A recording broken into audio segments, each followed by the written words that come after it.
viewers from wherever you're watching us. It's Tuesday, the 30th of January 2024. From wherever you're watching us, this is QTV This Morning program coming to you live from our studios on Caraba Avenue. And I am your host, Julden Jai. And before we start this program, I want to apologize for starting off late. We had some technical issues. And my co-host this morning is no other than Mr. Momo Dumboj. That's not your full name, I know. Good morning. Good morning, Mr. Moj. A bit of an unusual pairing here. I know. Really, I don't think we've ever paired up No. to host this one. So it's the maiden pairing. I'm glad to be here. How is your morning? Fine, fantastic. Woke up well, covered the match last night. Senegal, Ivory Coast, drama galore, unbelievable results in the end. Went home at midnight, but I was up early, To come raring to work. to go. Absolutely. That is Mr. Moj for you. And our condolences to our neighbor, Senegal. It's unfortunate that they have to come back. They really tried, though. But we cannot start this program without paying our condolences to Malik Jones, the late Malik Jones. He was a broadcaster, producer, and a senior journalist. He passed away yesterday. May his soul rest in perfect peace.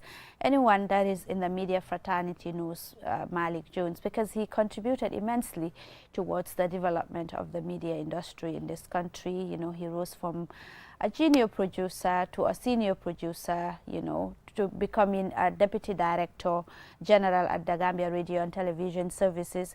You know, he served as his, you know, in his capacity as a commentator, and then he went all the way to serving, you know, in BBC as a, you know, commentator in the World Cup. So, yeah, he contributed immensely, Mr. Mboj. I know I cannot say much because really, Mr. Mboj, really, you know a lot because you really spend time, or, you know, during his time you were also here, or you're still here. I cannot say much, but, you know, with the little time I know of Malik Jones, I know that he contributed really well, really. And he was also a lecturer at Inside Training, which is in Sincho Alaji, Mr. Mboj. You see, when I heard news of his death this morning, that's when I heard, then I thought, was there anything in media? Imagine media being a kind of spectrum. Yeah. Was there anything in media that Malik Jones had not done? I couldn't think of any. Knew him a long time ago. You have to go back to the 80s. Yeah. There was a time he was a DJ when we were younger, when he was younger. And then he moved on through the ranks, radio, then afterwards television, as you said, produced this, even got to what, DPS or permanent secretary, something like that. Yeah. So he had spanned, as it were, the whole spectrum of media, from being a DJ to being a policymaker. Fantastic. And that voice, Unique. that distinctive voice, rich, fantastic voice for radio. He had the best voice, really, when it came to comes to radio. So absolutely, and he was quite a presence as well, really. So yes, the media fraternity should be grieving for really a worthy member, a fantastic member. Really, he represented something, some kind of standard. At some point, he was maybe the most recognizable voice in media in many ways. So absolutely, we're grieving really a fantastic, esteemed person in the profession. So once again, may his soul rest in perfect peace, and our condolences also to the entire media fraternity, especially the Gambia Press Union. This is really a great loss to the media fraternity. I know we started off with these condolences messages because of the role really he played in journalism and also improving the journalism landscape of this country. So going back, we will this morning, like we always do, we will go to look at our African proverb. We will also review some of the newspaper headlines in the country and also outside of the country. And We are expecting officials from Tanka to talk to us about the recent training that they conducted for the members there, because it's really good to it's difficult to deal with people who are mentally challenged. So it needs capacity building, it needs really attention, it needs all of these small minor issues really to be able to deal with people who are mentally challenged. So it's important to engage them on that. We're also having the click segment here with Churchill Balde. These and other stories, or these and other segments coming this morning on this morning program. So, Mr. Mboj, take us to our African proverb this morning. Yes, it's this one here today. Do one thing every day that scares you. That's an interesting one there. Absolutely. Doing one thing every day that scares you, really. It means going beyond, your everyday doing, your everyday routine, taking risks in life. It's all about taking risks. You can't just be in your comfort zone every day. Sometimes you have to go out of your comfort zone really to realize your potential as an individual. So it's how do you do that? Is to do things that are scary every day, crossing the limits, going the extra mile to do things. And sometimes you're surprised, we surprise ourselves oftentimes. You do things, you'll be like, no, I never expected that I can do this, or I never expected that I was very good at this thing. How do you really know that? Is by doing things that scare you, is by going out of your comfort zone. It's by exploring every day new things, new initiatives, new ideas, and that is along the line you tend to discover yourselves and your potentials as an individual. So yeah, that's my own interpretation of our proverb this morning. Yeah, absolutely. I'm correct there. Fear. That's the problem, isn't it? Who was it? I can't remember. The American president who once said that the only thing we have to fear is fear itself.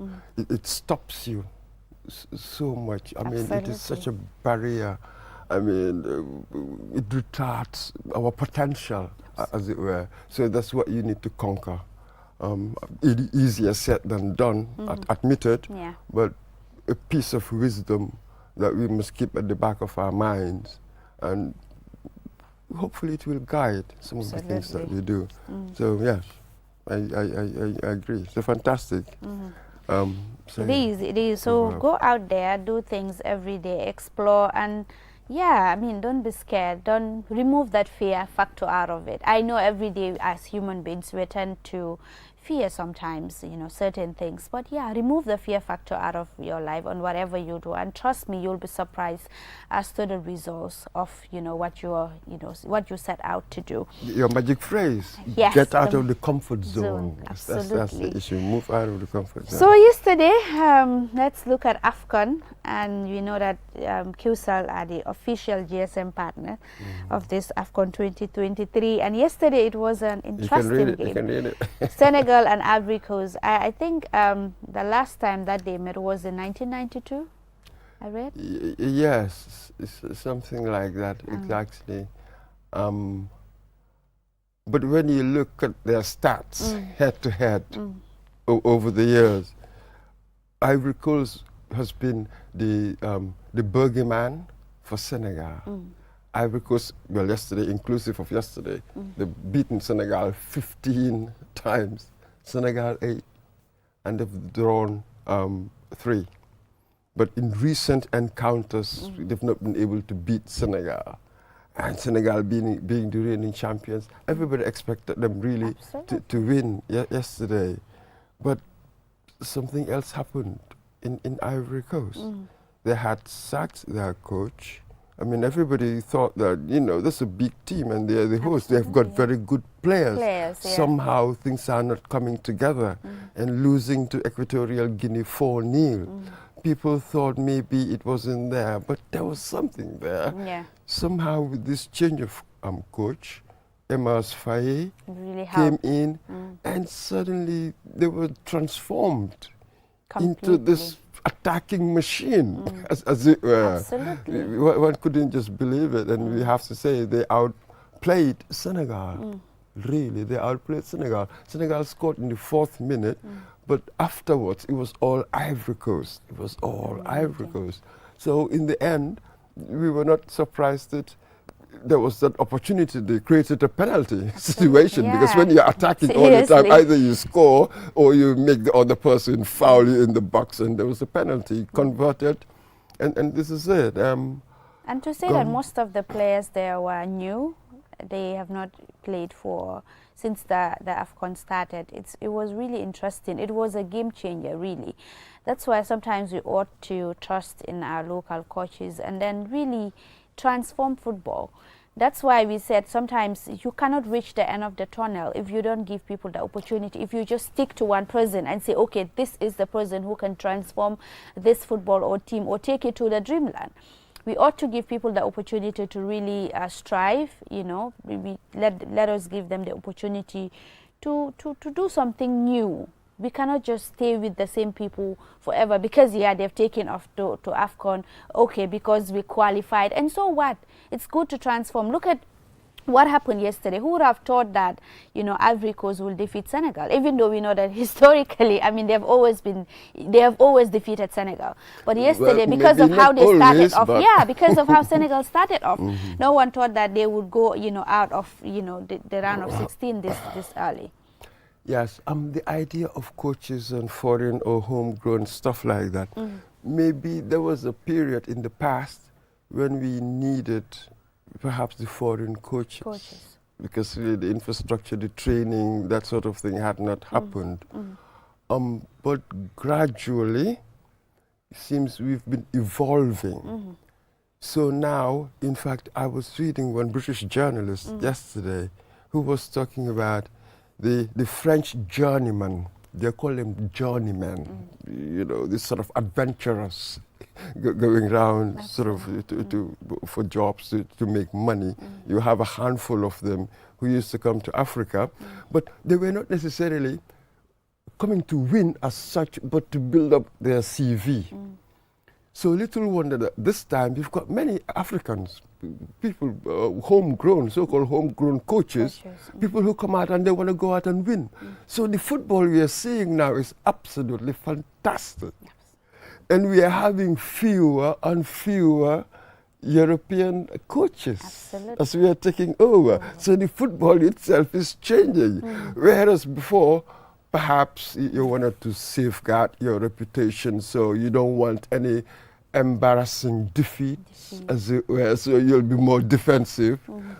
But it was a quite persuasive piece of, you know, argument that perhaps with Africans now or the homegrown coaches taking over, it's becoming more interesting. You're going out there to play. This is the most open African Cup of Nations, I think, I've ever witnessed anyway. The most quality, unpredictable. The quality of the football is unbelievable. Can come from any country. Nobody's got any monopoly on talent, stuff like that. The traditional giants, now we've got these giant killers coming up. They're slaying all these giants all over the place. There's the blood of the giants all over the floor. It's unbelievable. It's been a fantastic tournament for me so far. Absolutely. So I don't know who will take this trophy this time around, but I know that it's going to be really interesting. I'm not a football enthusiast. I told people even this morning, I said, since Gambia was defeated when they were out, that was the time I stopped watching football. You know, but yesterday's one was really interesting. As if Gambia were the ones who are playing. You could see like people shouting all over homes and all of that. It shows that, you know, we are not just neighbors, but Gambia and Senegal are connected in so many ways. You know, you hardly see a Gambian who does not have relatives in Senegal. You hardly see a Senegalese who does not have relatives in the Gambia. So that goes to show that even though out of the football, I know because of what they've done to us, so you know, the mockery is there and all of that, but that does not remove the fact that we are Senegambia and we are one people. You know, sometimes football is really interesting. It can really make us or break us. But this time around, I've seen that, you know, a lot of things happening as far as football is concerned. Mr. Mo. Well, it's the sibling rivalry. That's really what it is. That's the right word there. Sibling rivalry. We are family. So in all of this, of course. In politics, of course, they will take care of their political interest. This is what we say. Like, we have to understand the relationship, yeah?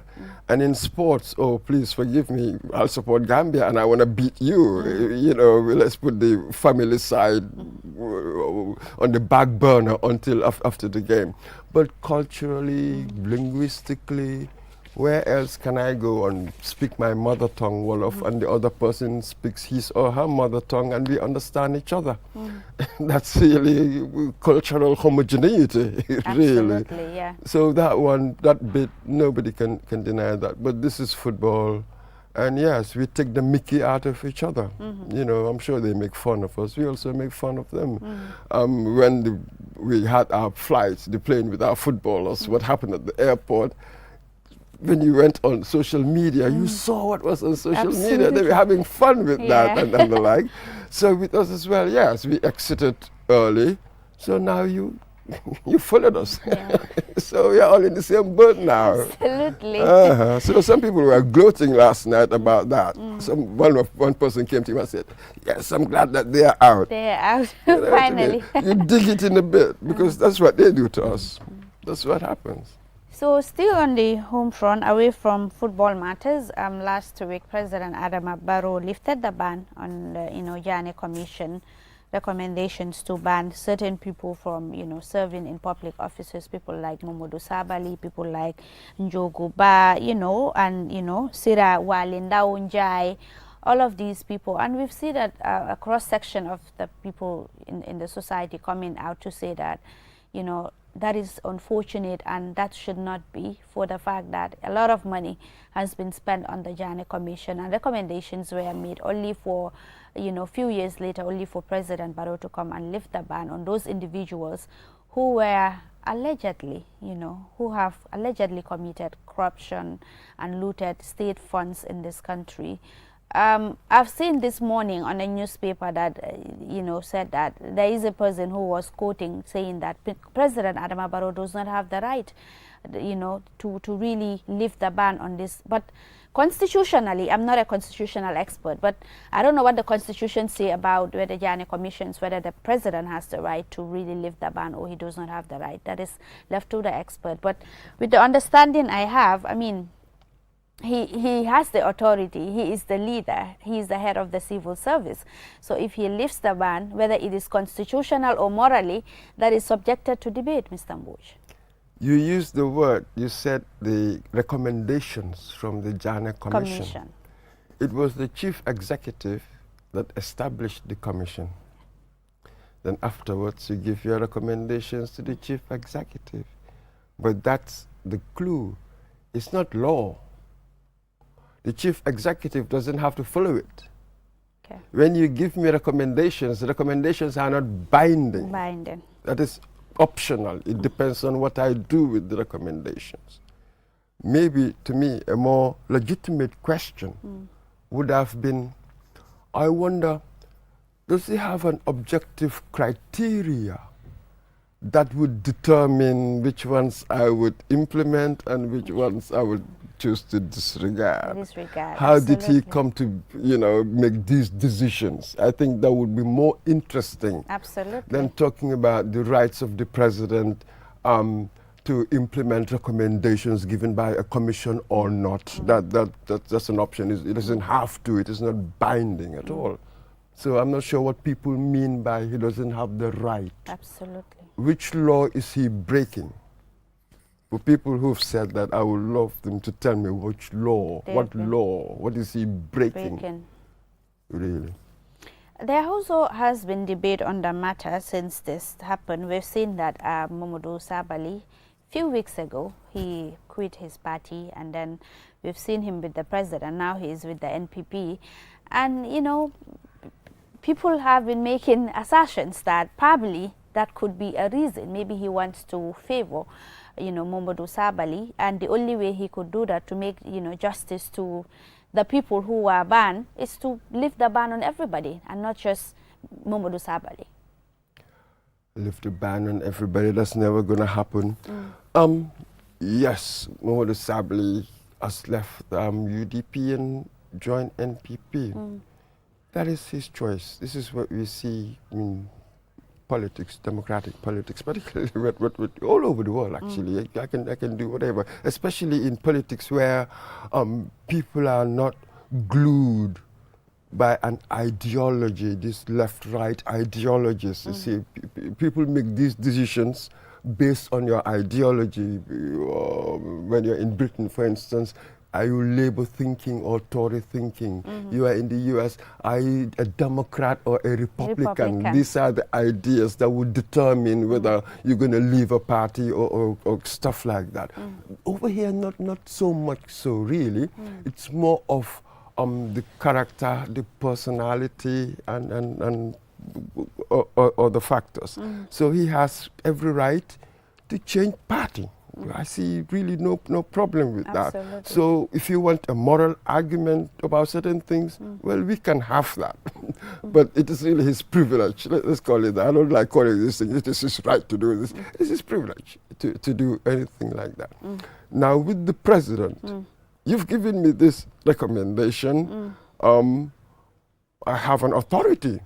Whether to take it or not, I can do really what I want to do.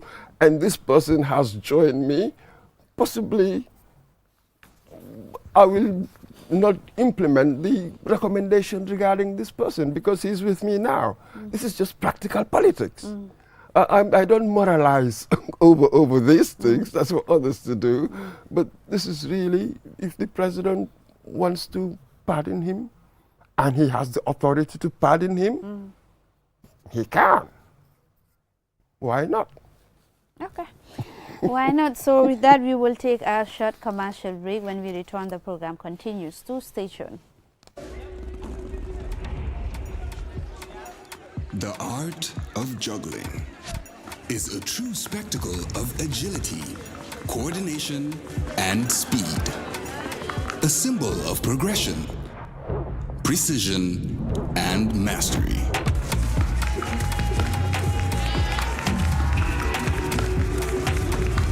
.5G speed is like having the juggler in your pocket.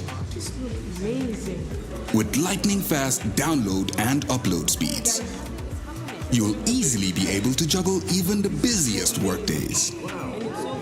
Whether you're a busy entrepreneur, a creative, or just someone who wants to stay connected. Juggle your tasks with ease with QCell 5G speed. The future is here. It's fast, reliable, and efficient. First brought to you by QCell. We innovate, others follow. QCell mooy suñu boss. QCell mooy suñu boss. QCell mooy suñu boss. Soro.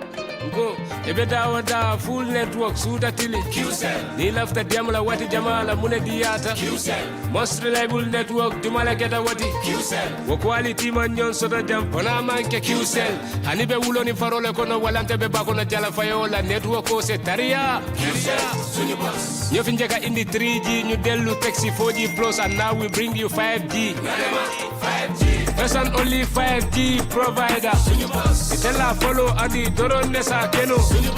Gambia bela nyon tawa fele QCell. Ko fasunta buka busi QCell. Itella multi milka kukutol nati Gambia. QCell meta lori la kiliano liele imanjina amanda wala itella ka quality dila dadi ma itelle silo wala wodol mume be keno ma. QCell sunyu boss. QCell sunyu boss. QCell sunyu boss. QCell sunyu boss. Connect solo be bambandi QCell sunyu boss. QCell most innovative QCell sunyu boss.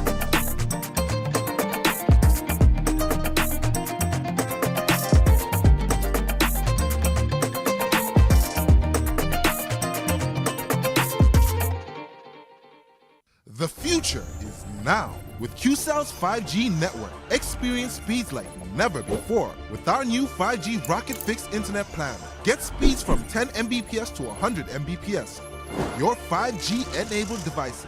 Walk into QCell headquarters to get one of our 5G routers and experience the true feeling of 5G. Only with QCell. QCell brings you the future. Tech, innovation, incredible speed. The future is now. For more information, call our customer care on 111. QCell, Sunyabus. We innovate, others follow. Terms and conditions apply. QCell brings you the future with our ultimate bundles. Enjoy the best voice and data bundle plans in one package. Get unlimited data packages with flexible validity and enjoy what true internet feels like. Get 30 minutes of on-net and off-net calls with 5 gigabytes of data for just $350. Or get bigger bundle packages from 10 gigabytes to 20 gigabytes with over 100 on-net and off-net voice calls and enjoy the fastest internet speed in the Gambia. You can also buy 1-day, 3-day or even 7-day packages and enjoy unlimited data bundles with uncapped speeds. Just dial *343# today and experience the limitless capabilities of the QCell network. *343# should be your favorite code to dial now. For more information, call our customer care on 111. QCell. We innovate, others follow. Step into the Espas Motors showroom for your luxurious name brand vehicle. Located along the Bertil Harding Highway, Espas Motors is the Gambia's authorized dealer for Chery, Kia, Ford, and now we bring you the new Peugeot model 3008 SUV. 18-inch alloy wheels, 216 inches high ground clearance, keyless entry system, start and stop button, rear parking assistance system, reverse camera, adaptive cruise control with speed limit, LED daytime running lights, front and side airbags, 8-inch HD touchscreen. Not to forget our exquisite Peugeot Landtrek double cabin pickup with 2.1-liter diesel engine, 6-speed manual transmission 4x4, hill descent control, LED daytime running lights. Espas Motors, the authorized dealer for Peugeot. Visit us today or call us on 35 222222.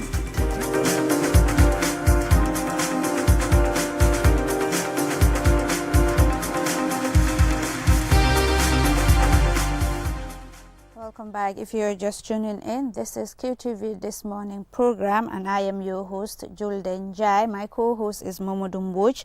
And let's now talk about mental health. Joining me this morning is Dr. Lamin Diba and Mr. Amadou Jallo, who are from the Association of the Mentally Challenged, the Gambia. Hope I got that right. Yes, it's Mr. Lamin Diba, the program officer from the Association for the Mentally Disabled Gambia, who have been on this show. And like I said, we will continuously be coming to give people up-to-date information when it comes to mental health and how far we are as a team and how we bring in our partners and stakeholders when it comes to the plight of persons mentally challenged in the Gambia. So it's a pleasure being with you today as well, and thank you for the opportunity. You're all welcome. the time. Yep. And I have Amadou Jallo here too. Good morning, Mr. Jallo. Morning. Thank you so much for having me on your program. I am Mr. Amadou Jallo, a mental health nurse at the Kanifing General Hospital. And of course, we run a mental health clinic there, which is not the busiest, but one of the busiest clinics in the country right now. So, in fact, certain days in the Gambia, we are the only mental health clinic functioning in the country. So I came from Kanifing General Hospital. That's where I work. Okay, nice. I know we cover a lot of stories on Kanifing General Hospital, and like I said, Mr. Diba here, it's not new on this program. What is going on? I know that we understand that this month you conducted a capacity building training for your members. You know, obviously it's to build their capacities, but where is the funding coming from, and how many members have you trained so far, and in which specific areas? We know that it's on mental health, but specifically which areas?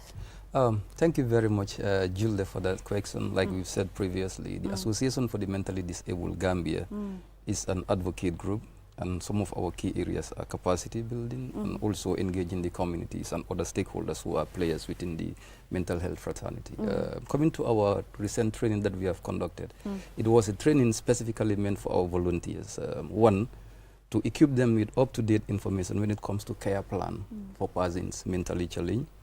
Second, to deal with the entry points when we are going to communities. How do we need to deal with people at community level, specifically patients who are mentally challenged and the families? How do we empower the families with up-to-date information with regards to care for their individual families and loved ones? The third thing we have done, Around the mental health operation, specifically the care or support, we've seen a lot of risk factors, both for the practitioners and even the social workers at community level. We also get them through certain safety procedures and protocols that they have to follow in case we are in the field trying to deal with persons mentally challenged. And most importantly, we have seen gross human rights abuses when it comes to persons mentally challenged at some institutions, which are traditional healers at certain points. And few of our other sister organizations who are within the mental health acted on time to completely deal with some of those issues. So our focus as an organization is key to these areas. This is where we train our volunteers from. And if you can remember previously, before I left, I promised in this same platform, I will bring another person who is from the Serekunda General Hospital, which is a particular place right now where they are conducting mental health outreach services. In some of the challenges we have, we've said it, nationally, there are no complete mental health outreach programs. When I said outreach, we are focused in two areas, the clinical and non-clinical. And when it comes to mental health now globally, recommendations are made for us to focus on the social component, social prescription, and the psychotherapy component of it, where mental health and psychosocial support is becoming key. In our target to deinstitutionalize mental health treatment, not to completely deal with medication, deal with other components that will help people not to be victims of side effects of drugs and medication. So these are key areas that we are doing. The reason why we brought the addiction officer from Kanifing General Hospital is to share first-hand information of practical things that we every day come through. Clients we see, what are the real life situations? What are scenarios that we are going through at different levels? The technical working group is one key component that we have constituted, which have different players from different levels and from different organizations to steer the affairs of some of these particular challenges that we have. I will still promise on air that the next time I will have to bring in the National Mental Health Coordinator at policy level. As advocates, we deal with every facet when it comes to mental health. We'll bring them in. And things that we are sharing here are evidence-based, and we can go to any level to defend some of those things because they are practical things. I will give the floor to Amadou to get to the other components, then I will go to other areas that we are dealing with. The mental health component unit of the Kanifing General Hospital. Thank you so much. Thank you, Mr. Diba, for that briefing. You're welcome. As far as mental health is concerned, we cannot do it alone at the clinical levels. When it comes to mental health, the management is basically divided into two main branches. One is pharmacotherapy, that is giving medication to help, and the other one is psychotherapy. And when it comes to psychotherapy, I mean, the services extend to the community levels. And in that, we need the CSOs like him and others and the social workers to partner with and make sure these people are able to follow up with this person in the community levels and then partner with the families, give the support that is needed for these people that are mentally challenged. Okay? But at the facility level, when you talk about the challenges are numerous, mainly when it comes to the medications. We know in the country here, mental health treatment is free. There's no fee attached for the mental health services. I know. But before you go on to the challenges, briefly, brief us on the unit, what you do. Because before it only used to be Tanka. Yes. But now you have a unit at the Kanifing General Hospital. Brief us as to what you do there. Thank you so much for that question. When we talk about mental health, most of the time people think it's Tanka. Tanka is our admission center. But it's not the only center or institution that deals with mental health or deal with mentally ill patients. Okay? And as a matter of fact, if we are to concentrate only on Tanka, and we did not build the capacity, or decentralize the services, of course Tanka will be overwhelmed, which is already overwhelmed. So this is why, hospitals are empowered, or in fact, regionally, it's a plan to empower the region to make sure that like stable patients or patients that can be assessed and managed at that levels have not reached to the institution that is tanka tanka. And as a matter of fact, like globally, you know, admitting patient is not encouraged who are mentally ill. Even in the Gambia here, if you admit a patient at tanka tanka, the stigma and discrimination is there. The moment you want to argue with him, they will tell you he's from tanka tanka. That is stigmatizing. But if this person is managed at the community level, most of the time that stigma and discrimination is reduced. So at the Kanifing General Hospital, we have a full-fledged clinic. We call it a mental health clinic. In this clinic, what we see is mental health cases. Okay, from Monday to Friday it operates, that is in the morning. From Monday to Thursday we start from 8 a.m. and close by 4 p.m.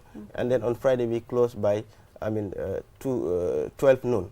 So you deal with all cases of mental all health? All cases, ranging from psychosis, depressions, anxiety disorders, of course the personality disorders, dementia, drug use disorders, and the list goes on. So earlier on you mentioned that it's not just Tanka Tanka, it's not the only institution that deals with mental health, but generally people know that it's Tanka Tanka.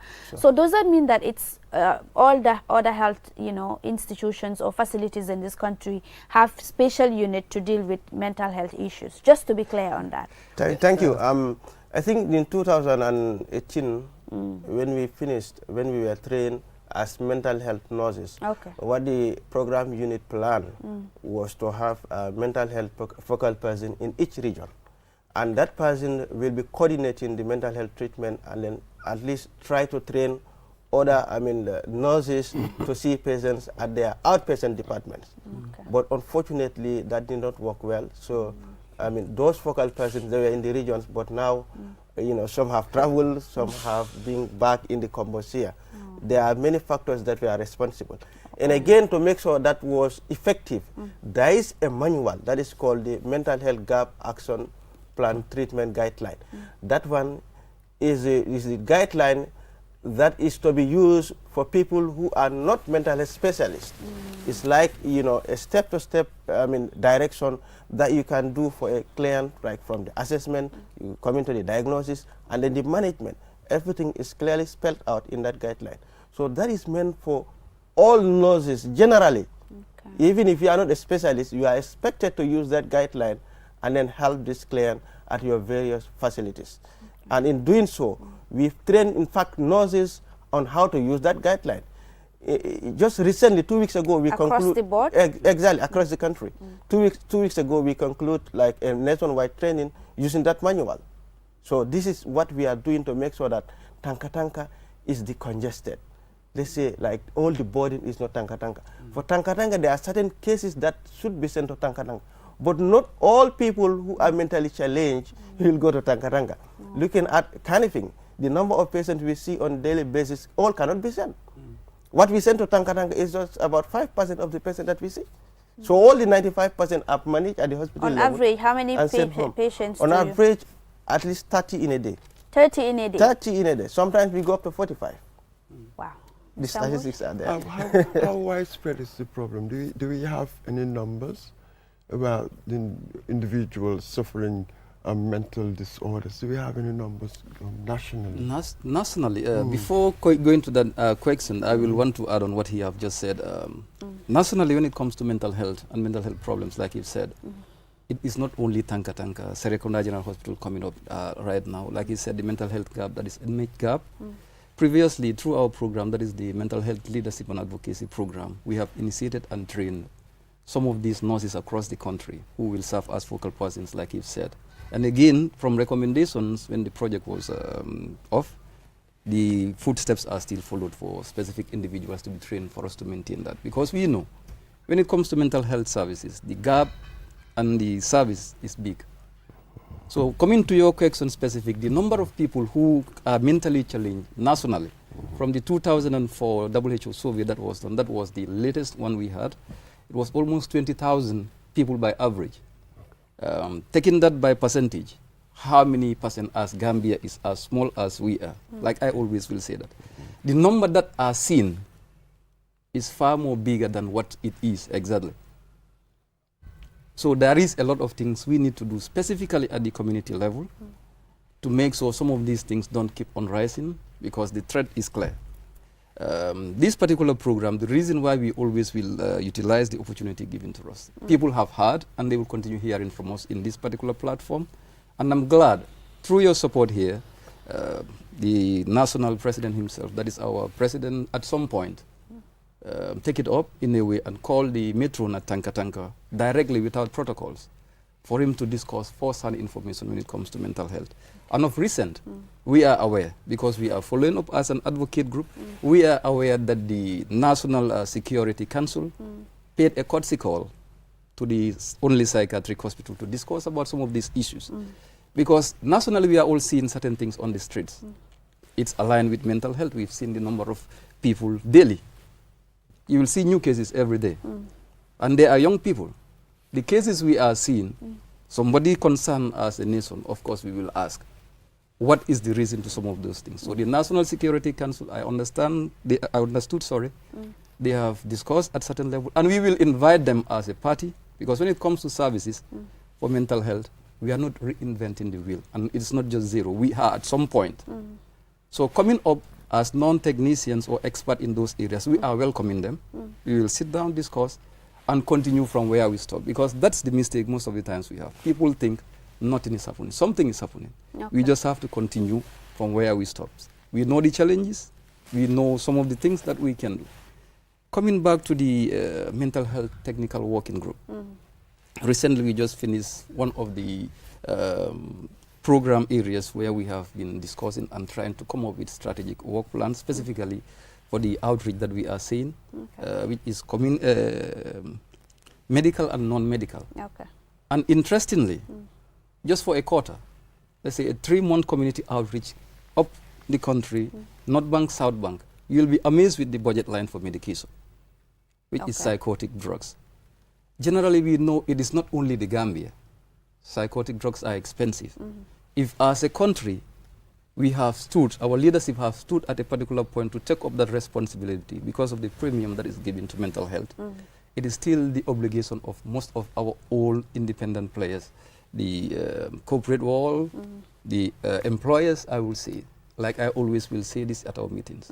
All of us serve most of our valuable working time with our employees, not even our families. Absolutely. How many % of our times do we dedicate to our families? Most of us are utilized to always function optimally for the interest of institutions we serve. What will happen? At some points, most of us will be overused to a threshold. I can get myself off, you can get yourself off. Somebody and somebody can't. Absolutely. If you are down at a point, it's the same institutions who will leave you redundant, go through depressions. Before, if there is no care, you end up being in the streets if we are not careful. So we are challenging them. We will continue challenging them as well. We all have obligations. It's not just the government. So I will want to say this, and obviously some of these interventions will continue. Mental health, I will always quote from Mr. Gassama, is everybody's business. Absolutely. Not me, the advocate, not him, the nurse, and not the president, or not Eric. It's every one of us. We all have a stake. Okay, so Mr. Jaro, earlier on you were talking about some of the challenges that you encounter in the unit. Take us through that. Sure. Thank you so much. The challenges mainly the psychotropic medication. He has rightly said that they are very expensive. And moreover, some of them are put under control medicine. Even if you prescribe it for a patient, for them to have it or buy it is a challenge.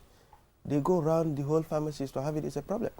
And then, you know, most of these conditions are chronic, meaning you expect them to be on treatment for a long time, just like the hypertensive or the diabetic patients. And looking at the medicines, they are very expensive. So the average Gambian to maintain that is always difficult. So the government usually try to buy some of the medications, but at some point they get finished. But actually, I will take this opportunity to thank my senior management team at the Kanifing General Hospital. They have been so supportive since day one. Most of the time, even if you don't have the medicine at the central level, they try to make sure they at least purchase some for the clinic. And that has been so helpful. Of recent, we have a challenge that some of the medication, we cannot even buy them in the country here as a wholesale. Example is Modicate. We cannot have it. The hospital want to buy it for the patient, but nowhere to buy it from. Wow. I was made to understand only 2 pharmacies had it here. And one is selling ampoule, this thing, $400 per ampoule. That is 1 ampoule of Medicaid. And the other pharmacy is selling it at $800 per ampoule. Wow. So how many Gambians can buy that? But the hospital is trying all that it could to make sure that they source it outside and then it is available. That is number 1. The number 2 challenge is the stigma and discrimination. And that starts from even the healthcare workers. If you come to the hospital, even like if a patient has seizures, straight away take him or her to the psychiatric clinic. And seizures, we know there are many factors that can trigger seizures. In fact, seizures, or let's say epilepsy as a condition, is not psychiatric. No. It is just in this part of the world, in developing countries, like we don't have the specialists, and again, like the stigma and discrimination and the misconceptions, yes, make it to be seen on the psychiatric, but it is not a psychiatric condition. And again, like people with epilepsy, like people that do have seizures, imagine when you have attacks, how people see you. Some people think that you are possessed by the devil. Some people think like the saliva coming from your mouth are contagious. Things of that sort, So people tend to, dissociate with you. They don't come in contact with you. They tend to distance themselves away from you. And again, now that stress in you, that feeling, that bad feeling in you, make you to have some psychological distress. Depression. Exactly. That you may be seen under psychiatric. This is why it is put, but it is not a psychiatric condition. Okay. So the stigma and discrimination is number 2. Number 1, I said, is the medication. Number 2 is the stigma and discrimination. Number 3 is the the misconception. Let's say the traditional beliefs that it has made our treatment or management very difficult. Because in order for you to manage someone, he has to believe like this is medically. But the moment they believe it's not medically, you cannot stop them from going for traditional treatment. And as I said earlier, these are chronic conditions. When we start you on treatment, even if you are stable, we expect you to continue the management. Absolutely. But for some will believe like the management cannot continue. At some point they have to stop, go back to the traditional treatment. When the relapse is there and it gets worse, you see them coming back. At that time, it is late, and then the management. So, as an advocacy group, what are you doing in that regard? That's why I'm laughing when he was saying that. When it comes to management, all of us in the mental health fraternity, we know what it means. When it comes to medication, technically there are very visible side effects when it comes to psychotic drugs for psychiatric patients. You have 30 seconds, please. Okay. Those signs are very, very visible. You can see what they manifest. We want to completely deinstitutionalize, completely, if medication by percentage can be as limited as possible, you'll be amazed with the work that it can be when we try to help each other without medication. Because the side effect of medication sometimes, it renders them permanently disabled for life. Okay. Yeah. Thank you very much, Mr. Diba and Mr. Jallo, for coming on the program. Be rest assured that we will engage you on this because mental health, like you said earlier on, is everyone's business. We will engage you. Advocacy should continue. People really need to be aware. There is a lot of misconception, around mental health issues in this country. So up next, we have the Click segment with Churchill Balde. So we will go for a short break, and when we come back, we will continue with the clip. It's me again.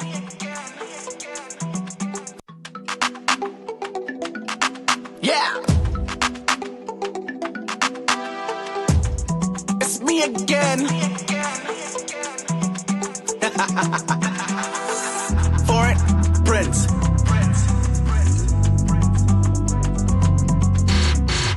Heard you don't like me, must got COVID, you ain't got no taste. Man, me man gets up, horror, menuki, 90 gauge. Ain't with it, move out the way, V8 gets me out the way. Broke break, get your level up, Yangi, Chunksy, Ben, and Nick. Don't look at my money, Brody, just know that we ain't the same. Like my girls, melanated, don't must you know, but you ain't he. Hella big guy, my tattoo lang on feature. Finger tag, that for bah, do my richer. Mask on my face, I look like pain. I'm not human, I feel no pain. Swerving, I can't stay in my lane. All this cash, I'm going insane.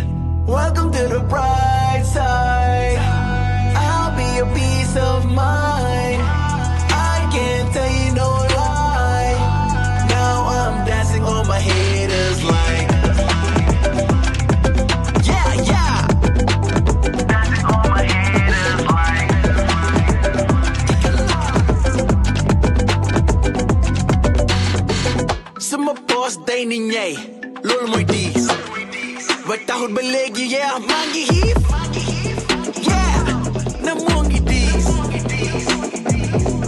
Woo! Welcome to the bright side. I'll be your peace of mind. I can't tell you no lie. Now I'm dancing on my haters like yeah I start with the glick. I ain't filled the kick. Yeah my girl she thick. I smell her she lick. Get the bag make it quick. Now I'm in the mix. On my feet is Rick. Footworks make me sick. Halabi guy, mata julang of feature. Finger tag, dafa ba do maracha. Candy yo si man, chailing ay racha. Dafa lula ne, amu def nanga.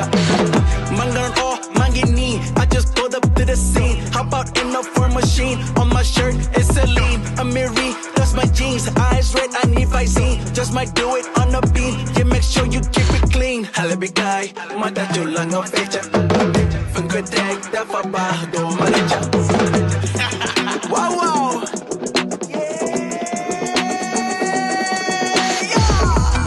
Welcome to the bright side. I'll be your peace of mind. I can't tell you no lie. Now I'm dancing on my haters like Kikala.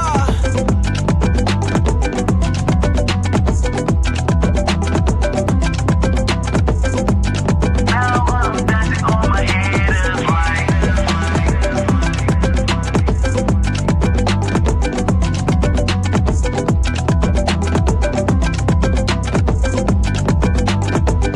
foreign prince. Yeah. It's me again. Foreign prince.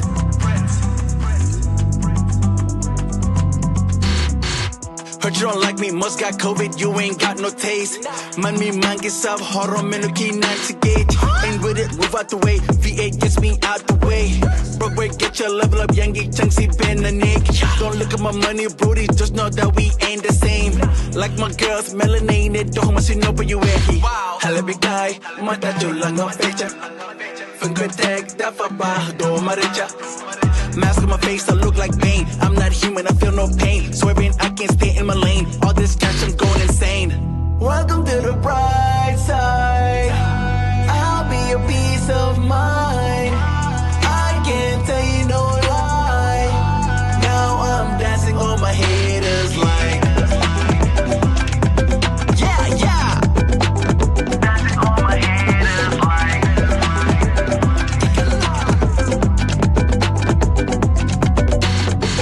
Summa boss day ninye, lol moy diis. Ba taxul ba léegi yeah maa ngi xiif yeah na moo ngi diis. Woo! Welcome to the bright side. I'll be your peace of mind. I can't tell you no lie. Now I'm dancing on my haters like yeah I start with the glick. I ain't filled the kick. Yeah my girl she thick. I smell her she lick. Get the bag make it quick. Now I'm in the mix. On my feet is Rick. Footworks make me sick. Welcome back. We have come to the last and the juicy segment of this program, which is the click segment with Churchill Balde. Borom dribu sohor bi. Ah? Dribu sohor bi. Bu sohor bi. Dribu meti bi. Bu meti bi. Thank It's you. over to you, Churchill. Yeah, thank you very much, Auntie Julie. Good morning from wherever you're watching us from. This is Churchill Balde right here on the click segment, and today my energy is off the roof because joining me for the second time, I have mans like Foreign Prince. My brother, welcome. Assalamu alaikum, Gambia. Kikala. Kikala. Foreign Prince. If you didn't know, now you know. You know, I'm not. There you go. So how does it feel being here for the second time? Man, it feels great, man. Thanks for having me, man. Yeah. It's a pleasure being here always. You know, I can't thank you guys enough. You know, so I really appreciate it. Nice. Thank you so much, yeah. So since you left, what has changed? I'm sure you've worked with different artists, you know, trying to push their craft. So what has changed really? So basically, really, I'm just grinding it out, just working hard, improving on my craft, you know, just keep going to the next level, lyrically, musically, in every aspect of the music, even in life too. Just trying to get better and better every day. That's it, really. So, but based on the music, I have a lot of projects that I've done. But you guys will see though. It's a surprise. Nice. So when you left, was it difficult, or were you trying to reach out to artists that are here, or should I say, when you were here, did you connect with some of the big artists that we have in the Gambia? Currently, that's the goal. Okay. That's why I came, so I can come and meet people face to face, get the face card right. Meet them face to face, and just try to build that, connection.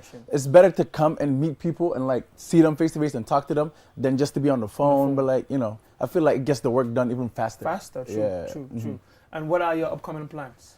So my upcoming plans is hopefully, inshallah, after Ramadan, I'm planning on releasing another video.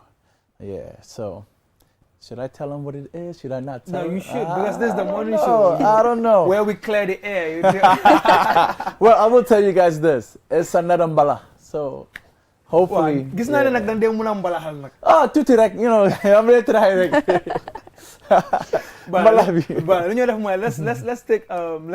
Let's take a look at this music and his music video actually, and we'll be right back.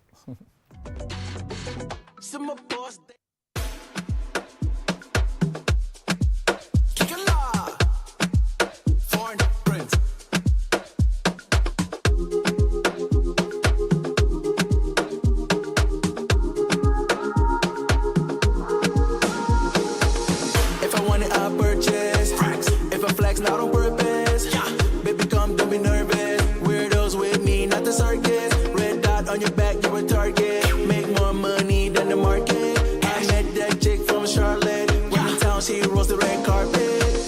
Cabbage with me, not potato. Walk around with my Draco. Got no allies, that's NATO. I'll leave you with a halo. Cabbage with me, not potato. Walk around with my Draco. Got no allies, that's NATO. I'll leave you with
she was stag hot top Malik. She throws it at me, then I hit the volley. Like gold and grease, that's cheese broccoli. Covered with me now potato. Walk around with my Draco. Got no allies, that's NATO. I'll leave you with a halo. Covered with me now potato. Walk around with my Draco. Got no allies, that's NATO. I'll leave you with a halo. I don't fuck with nobody more than I should. If you don't get me, then you misunderstood. I don't fuck with nobody more than I should. If you don't get me, then you misunderstood.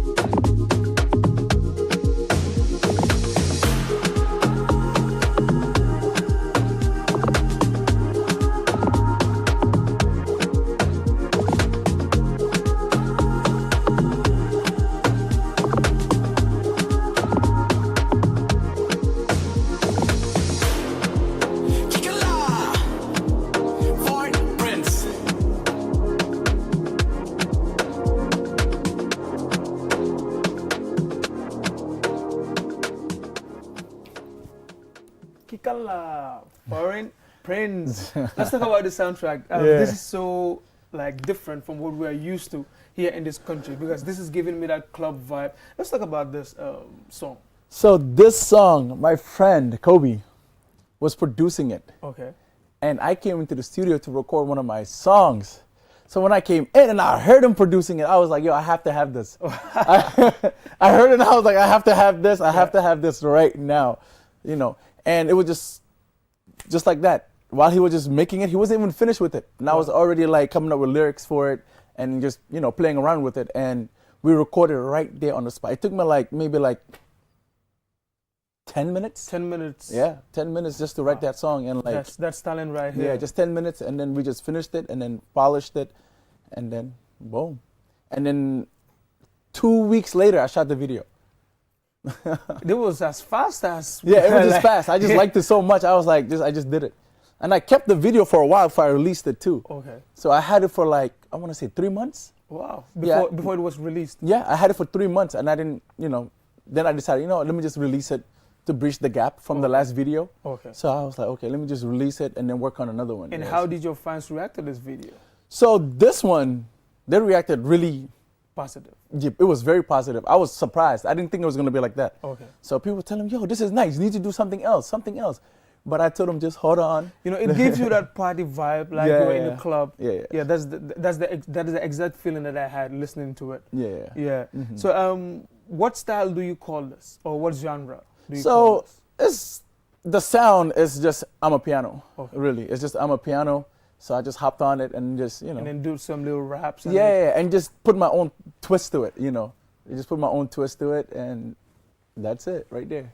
So let's talk about your other ventures, because when we look at artists, we picture them as musicians only, but that's not the only thing that they do. You know, we live in that lavish lifestyle. Exactly. You get me? So let's talk about your other avenues. What else do you do? First, I'll tell them, everything is not what it seems.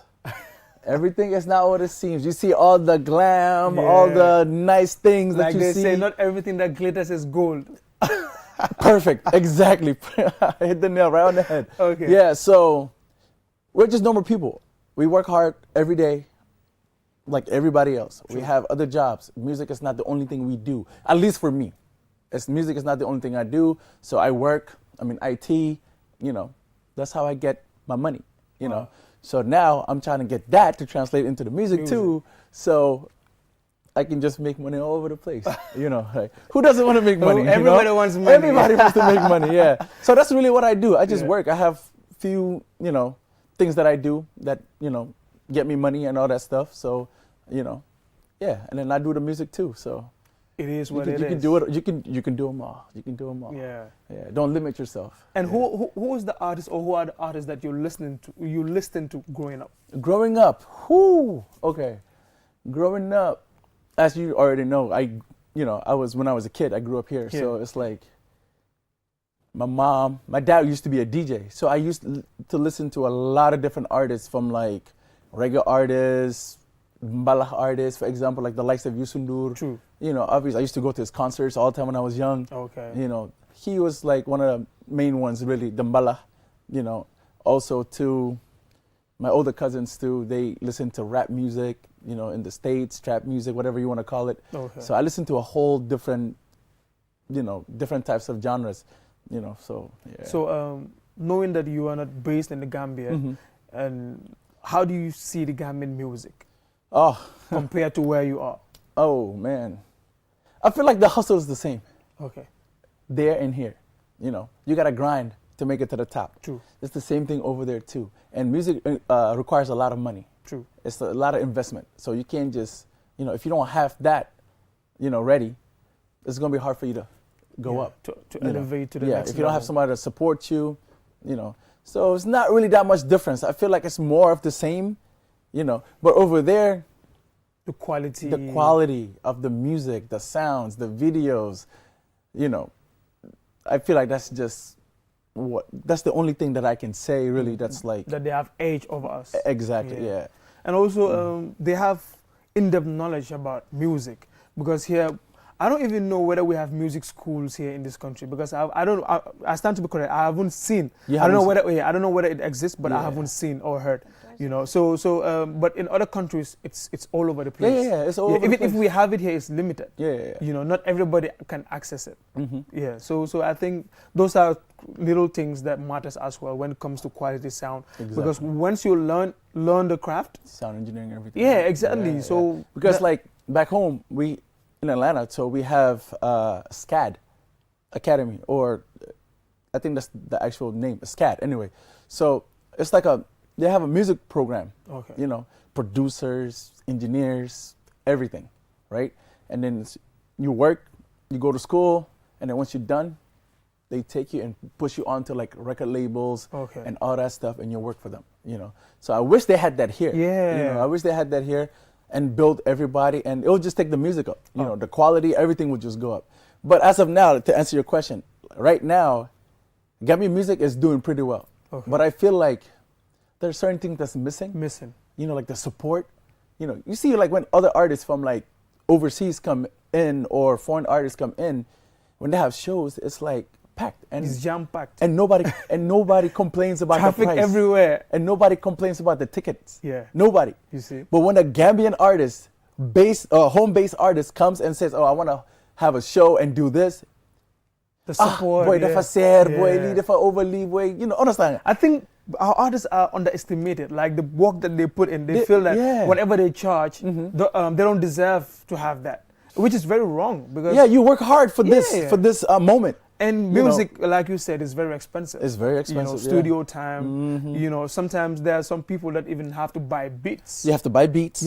Studio time, mixing and mastering, and then after that, you want to shoot a clip. You have to shoot a video for it. And then for the clip, I don't know about other people, but for me, I'm lucky because these dancers that you see in the videos, these are my friends.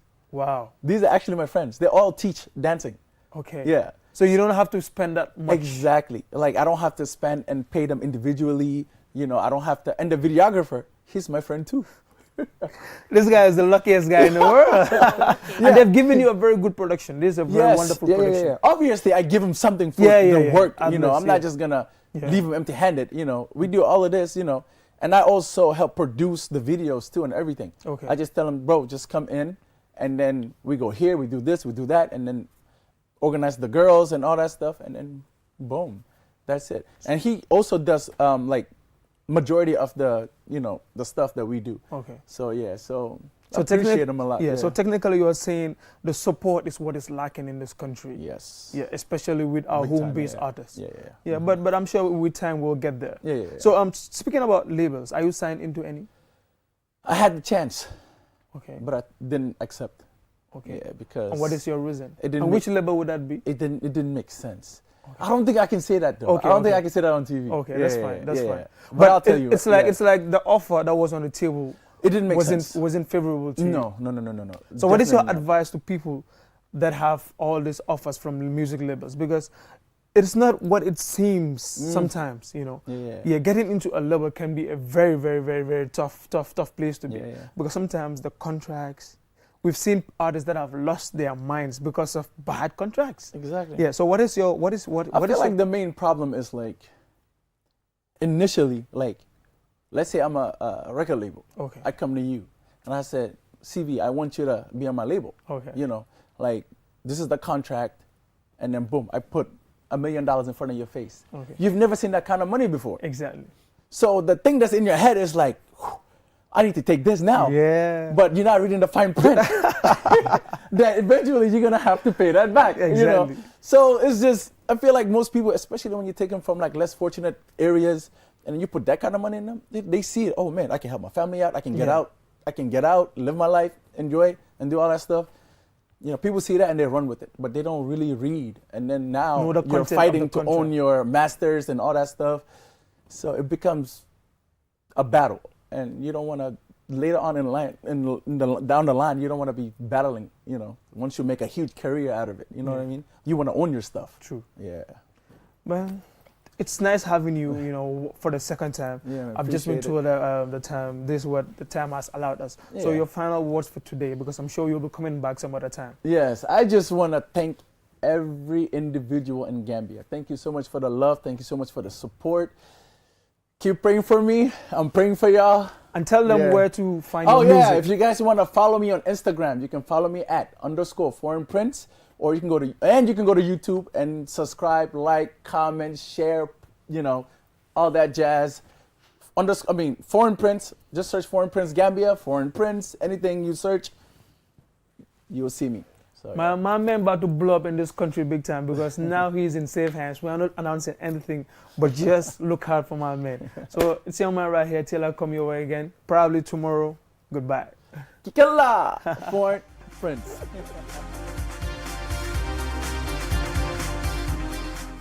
Tomorrow for another edition. Mr. Much, till tomorrow. Yeah, bye-bye. All right.